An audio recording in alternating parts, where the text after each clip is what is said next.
मैं अरफात कासमानी, आप देख रहे हैं सच जानना ज़रूरी है। हमारे एपिसोड्स लगातार चल रहे हैं। ये हमारा तीसरा एपिसोड्स है जिसके अंदर हम मुमरा की आवाम के सामने कुछ ऐसे सच लाना चाहते हैं जिससे वो बेखबर है। आज का हमारा मुद्दा है ड्रग्स की बहुत सी ऐसी बातें हैं जिससे मुमरा की आवाम बेखबर है। ड्रग्स के पीछे क्या वजह है, क्या रीज़न है, आज यंगस्टर्स ड्रग्स के पीछे क्यों परेशान है और उनके पीछे उनका पूरा घर वाले परेशान है। ये सारे सच को हम सामने लाएंगे। बात करेंगे फिरोज़ खान जी से। मुमरा के सोशल एक्टिविस्ट है, प्रोफेशनली कॉरपोरेट सेक्टर में ह्यूमन रिसोर्स मैनेजर है और मुमरा में इनकी मुमरा वॉइस फाउंडेशन चलती है जिनके ये प्रेसिडेंट है। फिरोज़ खान जी, सच जानना ज़रूरी है एपिसोड में आपका स्वागत है। शुक्रिया। फिरोज़ खान जी, हमारे इस प्लेटफॉर्म पे आने के लिए आपका बहुत बहुत शुक्रिया। ये हमारा प्लेटफॉर्म ऐसा है कि जिसके अंदर हम लोगों के सामने सच लाते हैं, कुछ ऐसे सच जिससे वो बेखबर है। उनको जानना बहुत ज़रूरी है कि मुमरा में रह रहे हैं उनके आसपास क्या चल रहा है और उसके पीछे हकीकत क्या है। आज हमारा मुद्दा है ड्रग्स ऐसा मुद्दा है जिसके पीछे आप पिछले 10 सालों से मेहनत कर रहे हैं, वर्कआउट कर रहे हैं। इस बारे में कुछ बताइए। हमने ज़्यादातर देखा है कि ये ड्रग्स जो फैला हुआ है ये माइनॉरिटी इलाके में ज़्यादा फैला होता है, जिसमें मतलब जैसे हम बात करें मुमरा की, भिवंडी, गवंडी, इस तरीके से जो माइनॉरिटी का जो इलाका होता है इसमें बहुत ज़्यादा फैला हुआ है। इसका क्या रीज़न है? देखिए अरफत भाई, शुक्रिया सबसे पहला, आपने मुझे बोलने का मौका दिया। और बहुत सारी बातें हुई है लेकिन सॉल्यूशंस पे कम बातें होती हैं। बहुत सारे कम लोग हैं जिन्होंने सॉल्यूशन पे बातें की है और सॉल्यूशन पे सिर्फ बोलने से भी नहीं होगा, उस पर अमल भी हमें करना पड़ेगा और एक कलेक्टिव एफर्ट्स के साथ में तो ही सॉल्यूशन आएगा। आपका सवाल था कि ये माइनॉरिटी पॉकेट्स में ही क्यों होता है। अगर आप हमारा एक फाइनेंशियल स्टेटस देखेंगे अगर मुस्लिम पॉकेट्स का, तो आपको पता चलेगा कि हमारी आबादी कैसी होती है। जैसे मुमरा जैसे इलाकों में तो कई लोग तो इसको गेटो कहते हैं, जिसमें गवर्नमेंट की हर फैसिलिटी हमें नहीं मिल रही है। तो ऐसे इलाकों में जब गरीब तबका जो होता है, तो गरीब तबके के लोग जहाँ ज़्यादा होते हैं तो उनको प्रॉपर एजुकेशन सिस्टम नहीं मिल पाता है। प्रॉपर जो म्युनिसिपल कॉर्पोरेशन की स्कूल्स है और गवर्नमेंट की तरफ से जो फैसिलिटी जो उनको होनी चाहिए उनके अपलिफ्टमेंट के लिए, उनके फाइनेंशियल अपलिफ्टमेंट के लिए जो होनी चाहिए और सोशल अपलिफ्टमेंट के लिए जो होनी चाहिए, तो फैसिलिटी नहीं मिल पाती है और वो भी कहीं ना कहीं ले ही नहीं पाते हैं। तो ये कारण है कि हम पिछड़ जाते हैं, फैसिलिटी लेने से, एजुकेशन से दूर हो जाते हैं, एम्प्लॉयमेंट से दूर हो जाते हैं और कहते हैं ना कि एक अच्छे एम्प्लॉयमेंट की तरफ हम नहीं जा पाते हैं इसमें। तो रोज़गारी ना होने की वजह से जो है ये सब चीज़ें वजूद में आती है। और जहाँ ड्रग्स आता है, आपने देखा होगा जहाँ ड्रग्स आएगा तो क्राइम भी साथ में आएगा, ड्रग्स क्राइम्स साथ में चलते हैं। तो यही वजूहात है कि हमारी जो पॉकेट्स होते हैं वो बराबर, पहली बात तो इंफ्रास्ट्रक्चर ही नहीं होता है वहाँ पर। आप कहीं भी चले जाए, आपने गोवंडी का नाम लिया, आपने मुमरा का नाम लिया, आप भिवंडी चले जाइए, मैं खुद जाता रहता हूँ हर जगह पे पॉकेट्स में, तो आप देखेंगे वहाँ पर कोई ख़ास इंफ्रास्ट्रक्चर नहीं होता है। बनिस्बत आप वहीं से अगर 5 किलोमीटर दूसरे इलाकों में चले जाए तो आपको बिल्कुल जैसे मुमरा कलवा में आप डिफरेंस देख सकते हैं। मुमरा वाशी है यहाँ पर नज़दीक में, मापे रोड से आप जाएंगे तो आप देख सकते हैं डिफरेंस। तो यही फ़र्क होता है। और फिर हम एजुकेशन से हमारी दूरी हो जाती है और जैसे मैंने आपको जो मेंशन की हुई चीज़ें हैं, इस वजह से जो है यहाँ पर ड्रग आसानी से आ जाता है, वो भी सस्ता ड्रग्स। क्योंकि जिन लोगों के पास पैसे नहीं होते हैं, जिनका फाइनेंशियल स्टेटस उतना अच्छा नहीं होता है, तो वो क्या करेंगे।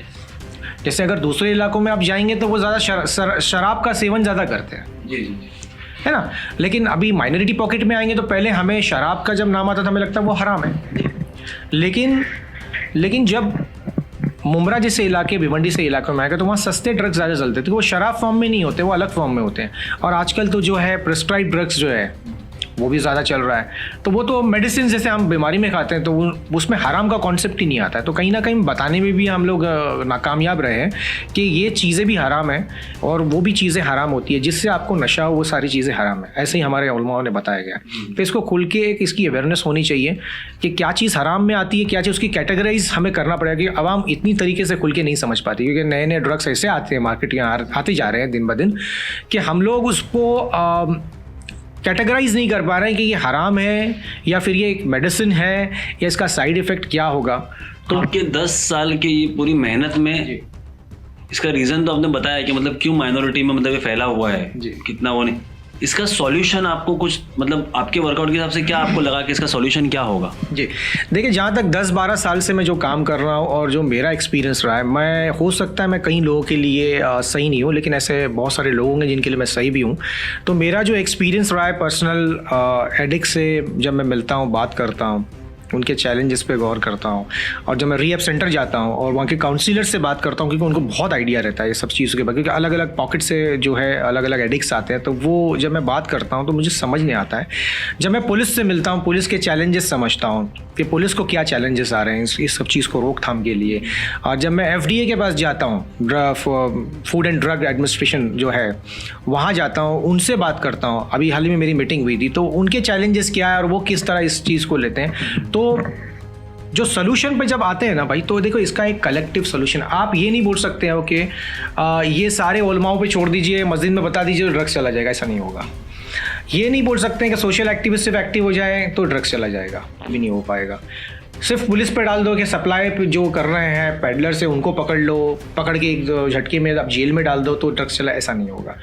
देखिए, डिमांड एंड सप्लाई पैरेलल चलता है, इसको कोई नकार नहीं सकता है। इकोनॉमिक्स है, आप देख सकते हैं।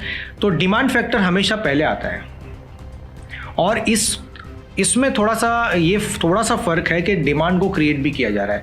और वो कैसे क्रिएट किया जा रहा है? एक अपॉर्चुनिटी जो माइनॉरिटी पॉकेट में, जैसे मैंने कहा कि जो तकलीफ़ में लोग हैं, जो एक एम्प्लॉयमेंट की तलाश में हमेशा रहते हैं, जो एक परेशान हाल रहते हैं, तो उनको मेंटली सेटिस्फेक्शन नहीं होता है, तो उस वजह से भी वो जो है उस तरफ चले जाते हैं। टेंशन, स्ट्रेस आज की तारीख में बहुत है, तो उस वजह से भी बच्चे उस तरफ चले जाते हैं, तो उसका फिर फ़ायदा उठाया जाता है। तो ये एक डिमांड को क्रिएट करने वाली चीज़ हो गई है। तो ड्रग्स वहाँ पे क्रिएट भी होता है, डिमांड्स को क्रिएट भी किया जाता है, भी एक मार्केटिंग का कॉन्सेप्ट है।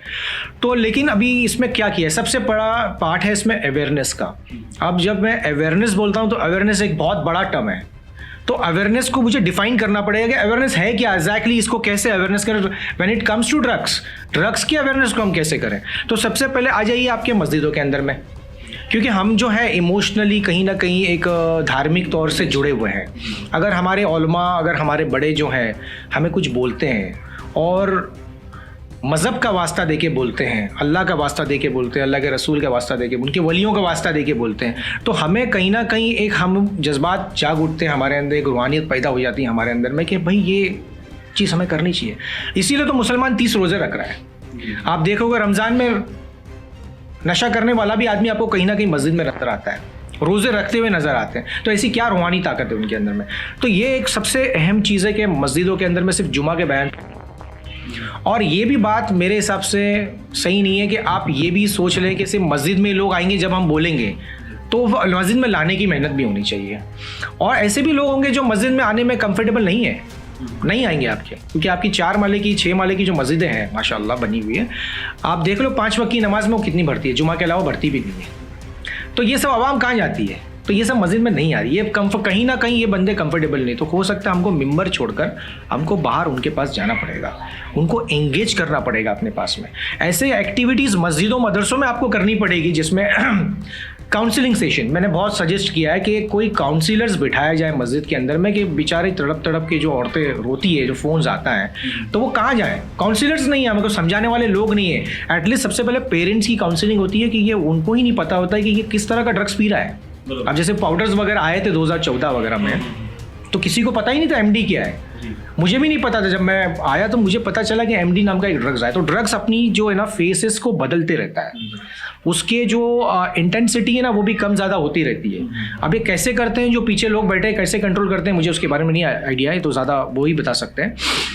तो मस्जिदों के अंदर में काउंसलिंग सेशन किया जाए, pre marriage post marriage counselling के सेंटर्स साइकोलॉजिस्ट ला के बिठाए जाए, क्योंकि हर चीज़ उलमा नहीं कर सकते, वहाँ पर उनको एक जगह देनी चाहिए, वहाँ पर इस चीज़ को शुरू करना चाहिए।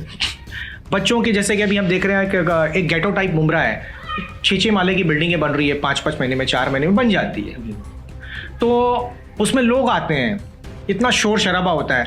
तो बच्चे पढ़ाई में आगे जब जाएंगे, जब बच्चे पढ़ेंगे, हमारे पास पैरेलली हमारे पास लाइब्रेरीज भी नहीं है, तो क्यों ना मस्जिद में ऐसी कोई जगह बनाई जाए। मैं नहीं बोल रहा हूँ कि जहाँ नमाज पढ़ते हैं वहाँ पर, मस्जिद बड़ी होती है माशाल्लाह, उसका एक डेडिकेटेड जगह, एक टाइम के अनुसार एक लाइब्रेरी बनाई जाए, जहाँ पर अच्छी बुक्स रखी जाए, इस्लामिक बुक रखी जाए, स्कूल्स की बुक रखी जाए, जिसमें ऐसी बुक्स रखी जाए जिसको पढ़ के बच्चा अपडेट हो जाए, और उसमें एक टाइमिंग रखा जाए कि लाइब्रेरी सेशन जैसा रखा जाए, वहाँ बच्चे आके पढ़ सकते हैं।